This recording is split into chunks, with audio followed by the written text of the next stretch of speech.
And boom, we're back. Welcome to Goldwater Rule. Today, we're going to be looking at 4 Reddit videos. And I encourage you to stick around to the end because I think one of them is super interesting. Wow, that's some psycho shit. All right, here we go. We are in a sociopath subreddit, and there's a post here called, "What Do I Do with My Marriage?" The poster is a 35-year-old male, and he says that I'm married to my wife, who's also 35 years old. We're about to hit 12 years by the end of December. I've been recently diagnosed with antisocial personality disorder. He says that he's not violent, but he does exhibit a lack of emotion and empathy. He's deceitful, remorseless, he's manipulative, and all the other nonsense that comes with this. So before I continue, let's just quickly check out what exactly is this person calling and referring to as nonsense. I think we'll get a little bit of insight. All right, so here's the diagnostic criteria for antisocial personality disorder. And this, of course, is taken from the Diagnostic and Statistical Manual of Mental Disorders, otherwise known as the DSM-5 for those in the industry. The person must show a pervasive pattern of disregard for and the violation of the rights of others occurring since the age of 15 years. 15 years. So these aren't just words on a page, right? This means there's some profound things that can happen if this person is going around violating the rights of others. So you must be able to empathize with or sympathize at least with what's going on in terms of the spouse or the partner in this situation. The person must fail to conform to social norms concerning lawful behaviors. And this means that they are breaking the law essentially. And you might not know how or where, but there's been some touch points with the justice system at some point, and this person has likely been in jail or has for misdemeanors or felonies, depending on the nature of the crime. But frequently just bending the rules all the time or breaking the rules all the time. Being deceitful by way of repeated lying or conning others for personal profit or for pleasure. And when you're dealing with a person like this, you don't know if they're telling you the truth. You don't know if you're engaging with other people, if your partner's just telling a story, or if it's exaggerated, if they're prone to lying that way. Are they benefiting that way? And how are they benefiting? Are they lying at their job to kind of get an advancement? You always have to be on the lookout for this. And this is what this person has likely done since they've been prior to being diagnosed as ASPD. Impulsivity or failure to plan. Some of us, we are impulsive.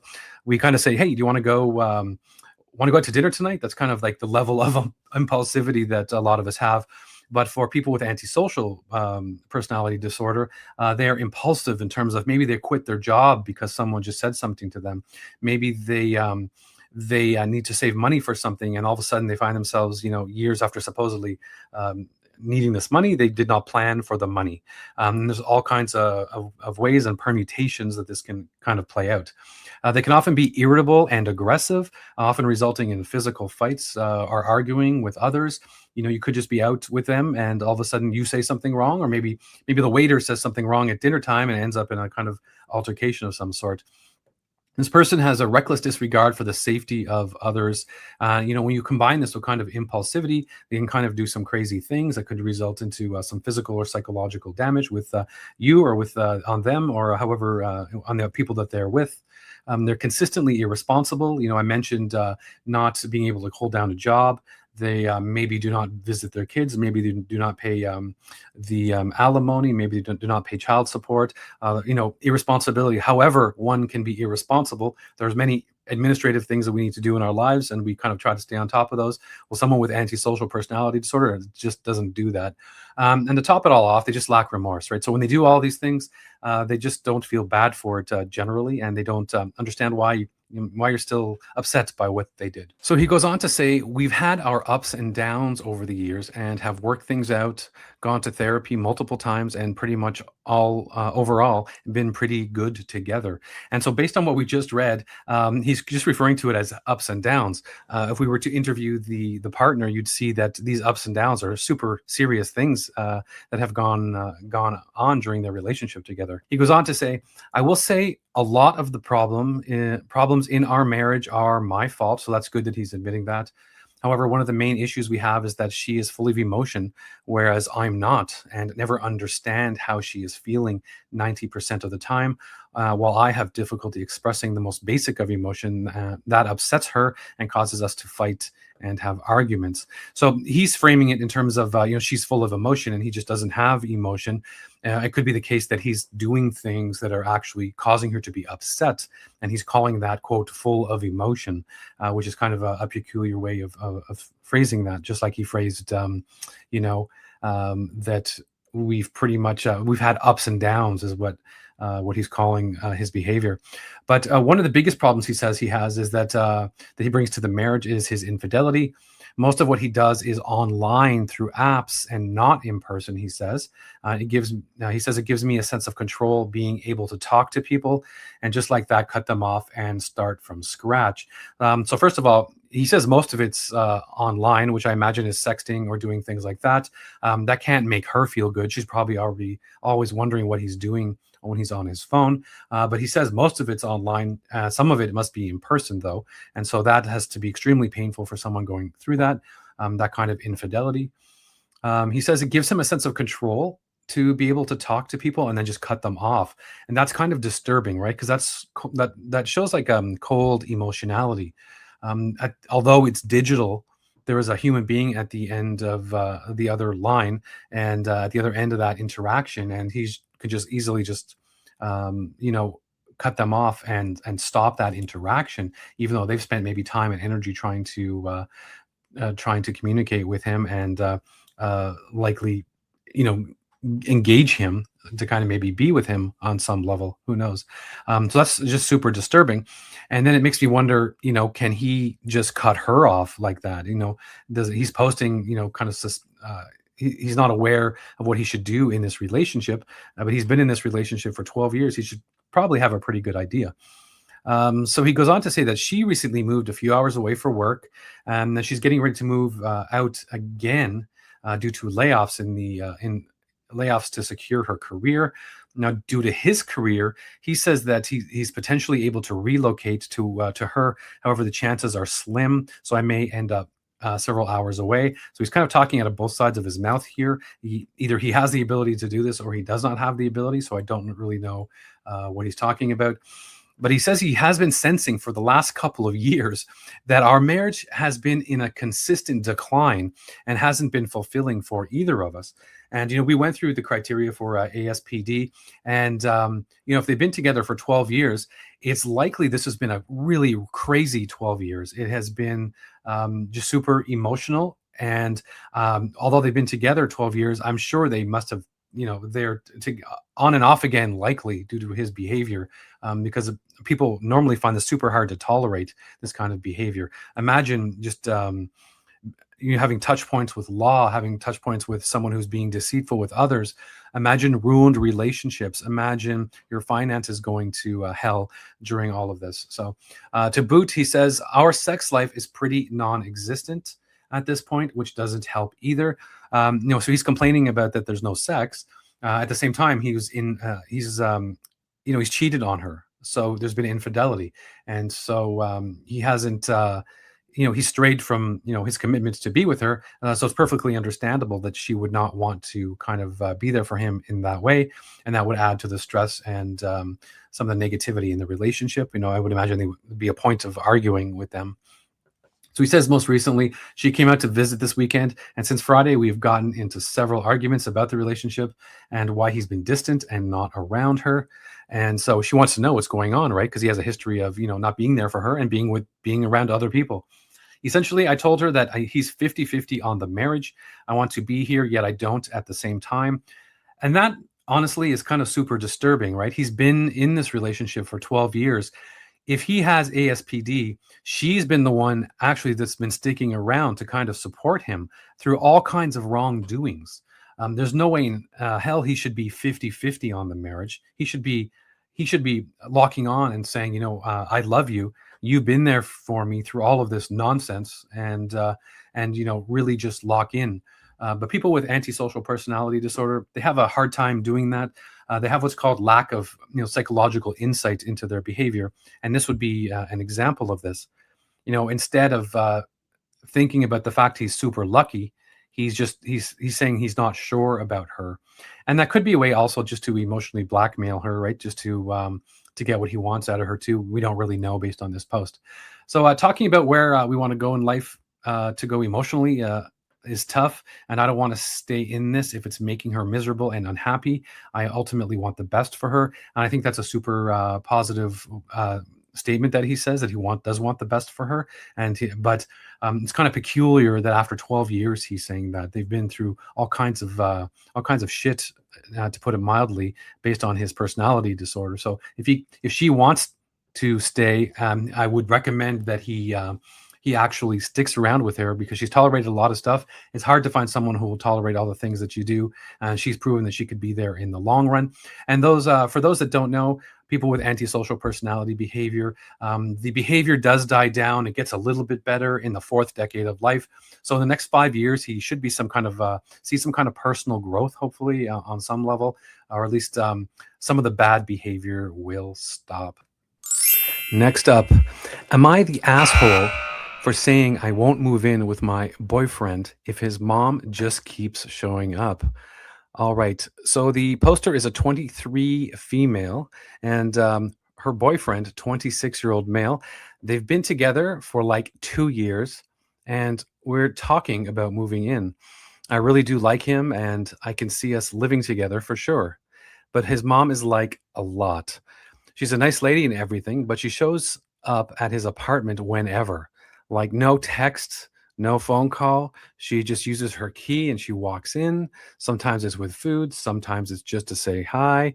And the poster says, I don't even know why she has the keys to the apartment in the first place.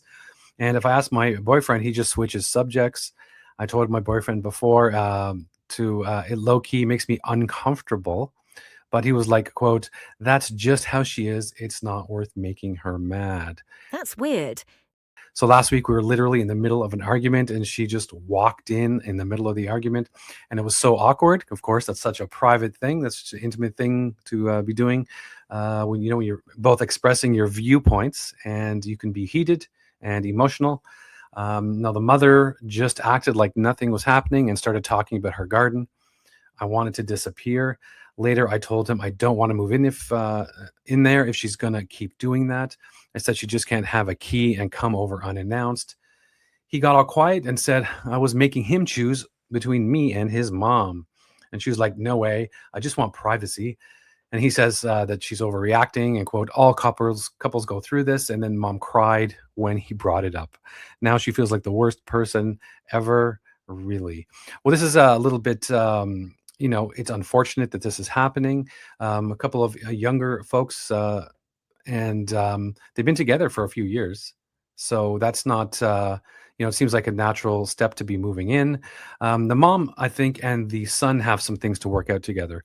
What's happening is mom is behaving like it's the son's place. And, if it is the son's place alone, then fine, that's cool, whatever. But it's not just the son's place anymore. If they're going to keep staying together, and if they're going to move in together, then it's different rules, right? So it's their place together jointly. And so they both have, she has a right to privacy, and the mother should respect some boundaries. In my opinion, the mother should just have the keys if it's for an emergency, and then forget they exist outside of that. The mother needs to respect the fact that it's now a couple's place. It's no longer the son's place, and she should stay out of it. Also, I think the son should probably get some cojones and talk to his mother and respect his girlfriend with what she's requesting. They've been together for 2 years. The relationship is moving up in seriousness and in intensity. And this is a serious thing to be moving in together.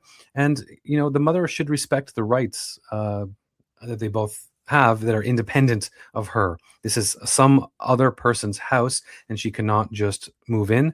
There needs to be an agreement whether they agree when it is appropriate for her to come over, and when it is appropriate, if it is appropriate, or if it's not appropriate for her to just walk in like that. A new negotiation needs to take place. A new understanding needs to take place. And I totally respect the poster, a 23 female, if she doesn't want to move in, if that's going to be the case. When any of us move into a place, we have and expect that we have our privacy, and we can have conversations that are deeply private, deeply intimate. We can, say things that are private and not for general consumption, and we should do that without having the fear that someone else is going to walk into the apartment. So, like I said, it makes sense if it's just the son's place. It's just an extension of their family.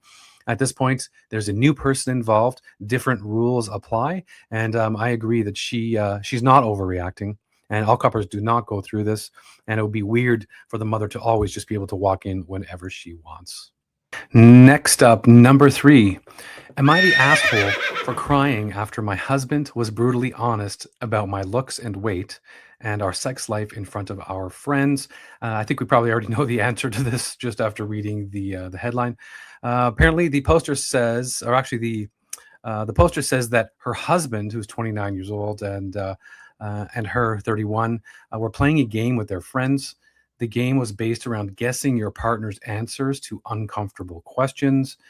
Now, the one part of the game was to rank the other partner's looks and sex life out of 10. We were also supposed to write any complaints. For my partner's looks, I ranked a 10 out of 10. No complaints for his looks. For our sex life, I gave him 10 out of 10. No complaints. He correctly answered my question. When it came time for me to guess his answers, I guessed that he would give me 8 out of 10 for looks and maybe 9 out of 10 for the sex life. My complaints for my looks, I guessed that he would say I'm chubby. For our sex life, I guessed he would say that I'm not mobile or flexible enough.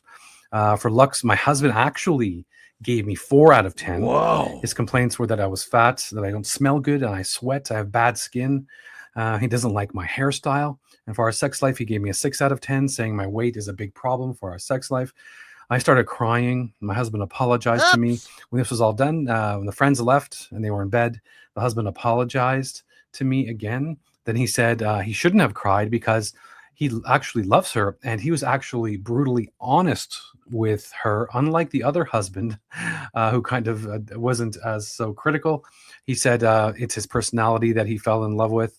Am I the asshole? Well, right off the bat, the games like this are a little bit edgy, and they're a little bit ridiculous. It seems, really like it's designed to humiliate somebody. It's designed to make you feel uncomfortable. It's not meant to ask you an uncomfortable question. The outcome will make some of the participants uncomfortable, and I think that's part of it. It's meant to be again a little bit outrageous and provocative with the people that are playing. And so I would question why you would even play a game like this. The second you're going to be answering questions that might humiliate someone that you love and care about, you shouldn't want to participate in something like that. I think that each partner is supposed to they're supposed to protect each other. And of course, this husband seemed to be brutally honest. And in a group, he felt comfortable criticizing his partner with some of the most intimate, criticisms that one can have. I know I've noticed this phenomenon where sometimes people, the interpersonal intimacy that is supposed to exist in private, for some reason, when they're in a collective situation or a group or something like that, they feel almost like it's safe to confess in the group and then go against the contract that people have in an interpersonal situation. And this to me seems like it's one of those. I mean, I've been to family dinners with people where things have happened outside of the dinner, with a couple of the people at dinner, and then these are maybe serious things, or maybe things that just should be between them. It's nobody else's business. And then what happens at dinner time, under the guise of familial openness, the people just openly break that bond and the contract people have with each other, and just as though it is just public information, just because it's okay, because we're in this collective situation. And in this case, it's the game. So for some reason, the husband's like, yeah, I just think, hey, we're in a group here, and I was asked to be honest, so I'm going to do it. And maybe he was going to be outrageous and come in the group and come across as being brutally honest. But the one thing you're supposed to do is protect your spouse. And if you have some criticisms that will be painful to the other person, you're not supposed to bring that out into the open. I think you're supposed to, if you have valid criticisms of a person that are very sensitive, then I think you should actually just address them privately. And I don't think I don't think he was the good husband because he was honest. I think he just shouldn't have played the game in the first place. And people in that position, the wife maybe knowing that they were playing this game should have assumed maybe that everyone's going to be honest like you're supposed to be during the game. And if she had some personal faults or some personal things she didn't want to have come out into the open, then I would suggest she shouldn't have played the game in the first place. Anyway, at the end of the day, I don't think she's the asshole. I think the game was probably a little bit mature. I mean, these people are around 30 years old. Maybe find some other intellectually stimulating games or something that will give them a bit of fun. At the end of the day, this so-called game actually damaged their relationship. All right, as I mentioned in the beginning, I've saved the best for last. I think you'll find this is a fascinating post and a fascinating read. We're going to get into it, and you'll find that it's a really a big predicament for the daughter in this situation, and it calls into question I guess, the personality of the father ultimately, and how he ultimately seems to maybe. In the process of undermining his own relationship with his wife, he's undermining the relationship, his daughter's relationship with her fiance. All right, let's get into it. Am I the asshole for telling my fiance I would call off the engagement if he doesn't stop hanging out with my father because of a situation that happened with my ex? Ooh, that's super curious. I wonder what happened with the ex. Let's check it out here. So the poster is a 27-year-old female and who says she has a complicated relationship with her father, who's a 55-year-old male. He wasn't a bad father, but he's been a terrible husband. So growing up, I constantly found my mother crying because dad had cheated on her again. That must have been horrible for her to grow up in a family that was like that.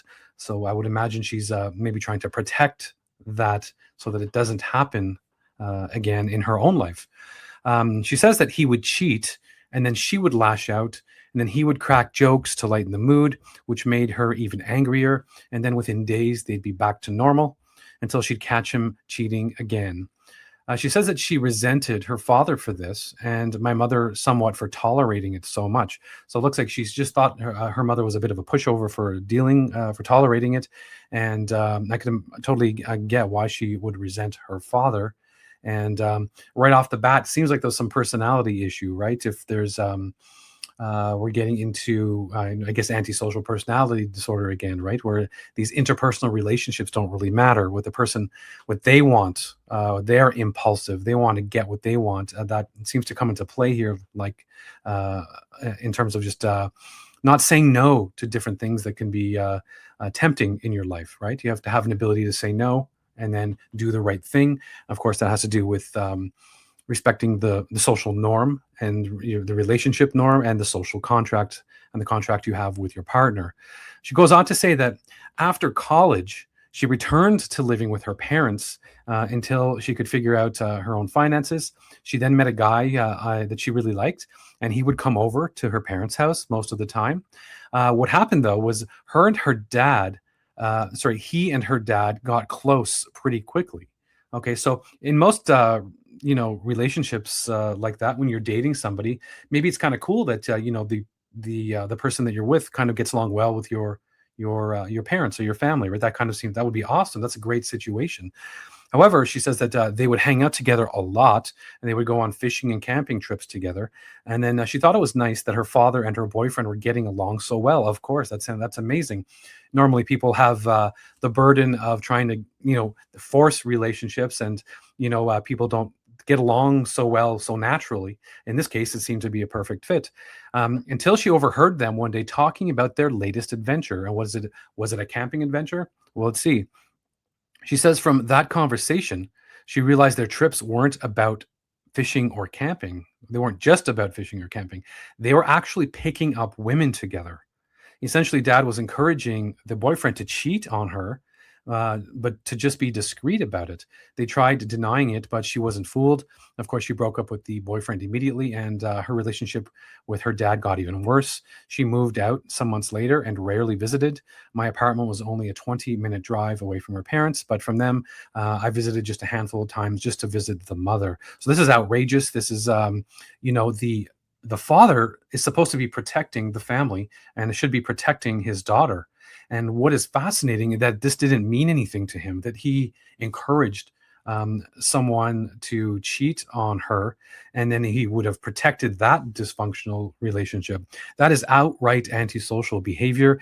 He did not care about it. He does not lack remorse. That's one of the criteria, not lacking remorse. Um, Let alone with the mother, who obviously his repeated infidelity, he would encourage someone else to actively almost injure the daughter, really emotionally.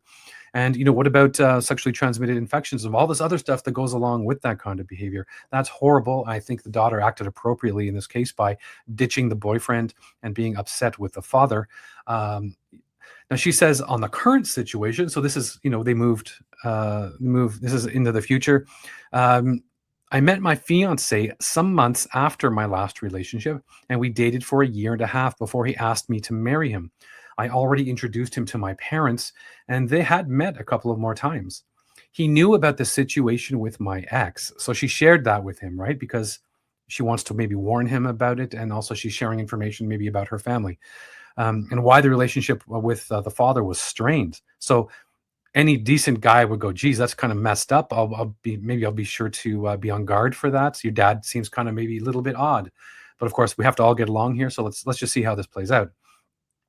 So she says we got engaged a month ago, the week before Thanksgiving.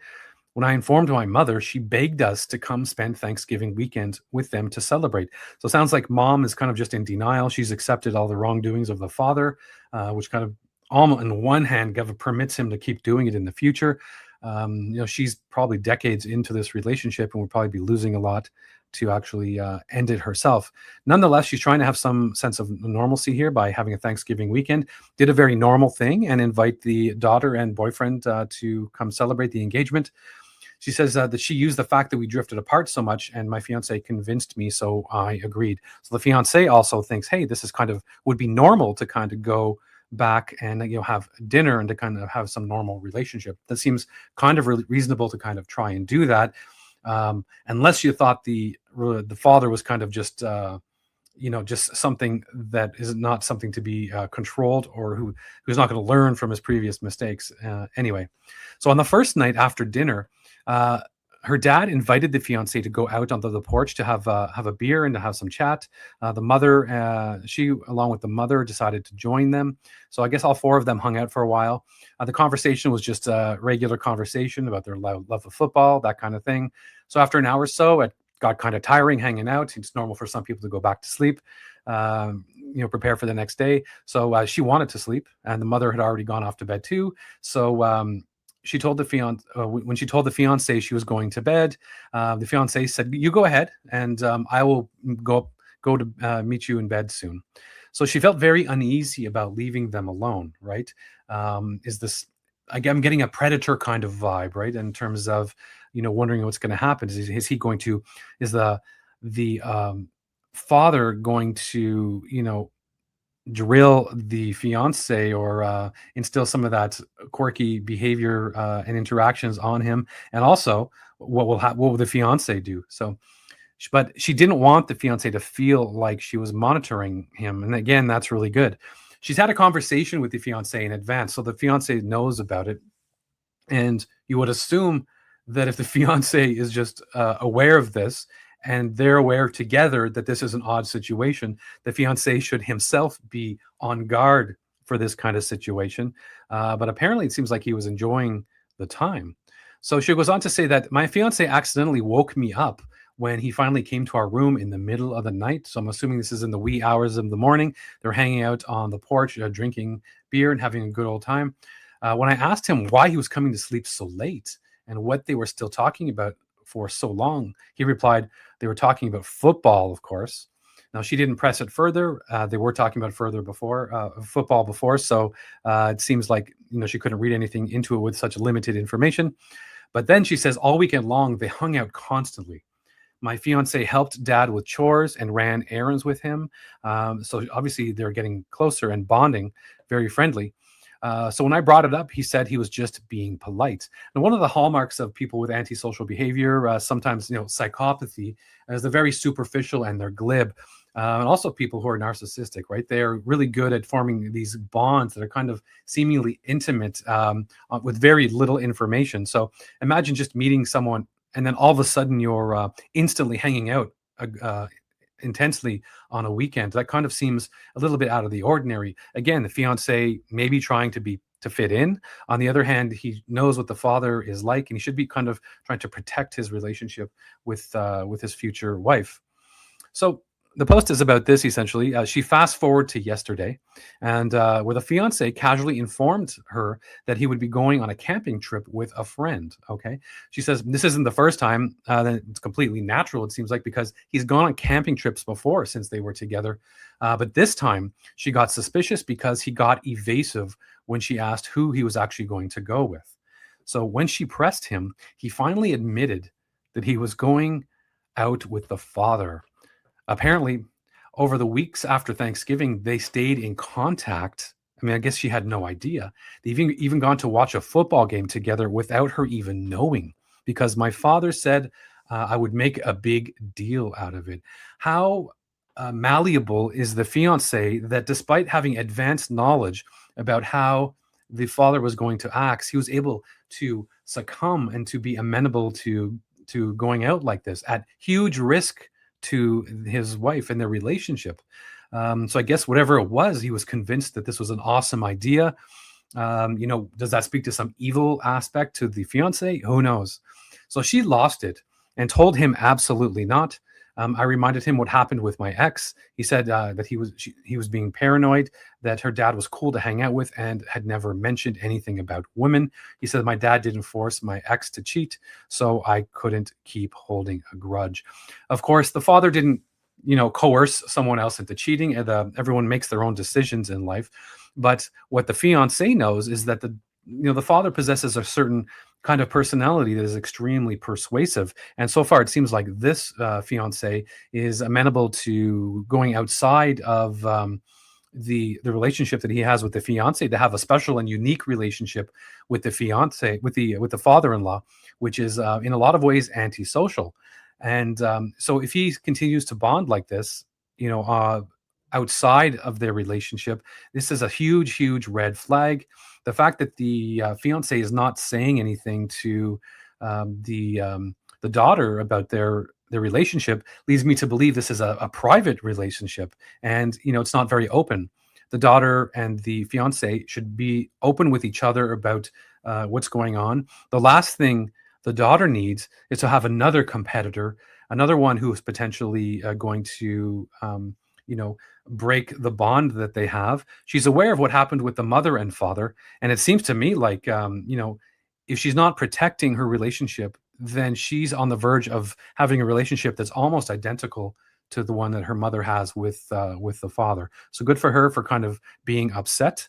Now she says that hurt very much, in addition to the fact that he would cancel the camping trip like I asked. So I told him that he could either stop hanging out with my dad or I would call off our engagement. He got upset and accused me of trying to control him. And the fact that I think my dad can influence him means I don't trust him. We've barely talked since yesterday, and he keeps giving me the cold shoulder. It's kind of it's wild to think about, and most people might not think that they would be susceptible to that kind of influence, but it happens all of the time. There is something that happens as animals when we meet somebody who can, be highly influential. Maybe they use words or actions or behaviors, combined with a little bit of alcohol, and before you know it, something clicks in the brain, and they're your best friend, and it's the two of you against the world. At the same time, if this person truly is antisocial, this is an extremely bad situation. And again, like I said before, this is a red flag. The daughter's just being super insightful in terms of understanding the nature of the father and of the situation. And she says, I don't want to be the kind of woman who controls who her man hangs out with, but I feel like I set a clear boundary from the very start regarding my dad, and he knows how it makes me feel. Sorry for the long post, but I felt that the context was important. Am I the asshole for giving him that ultimatum? So I think she's on the nose. She she knows what's going on. She knows the deal. The father is absolutely, doing some shady behavior, whether he's narcissistic or antisocial. We have no idea. One thing for sure is that he ruined the relationship with his mother, and it seems like he's on the verge of doing the same thing for his daughter. So I hope you enjoyed that. That was saved the best for last. Super interesting, super insightful, and appreciate you watching. Hope you have a great day. Talk to you soon. Goldwater out.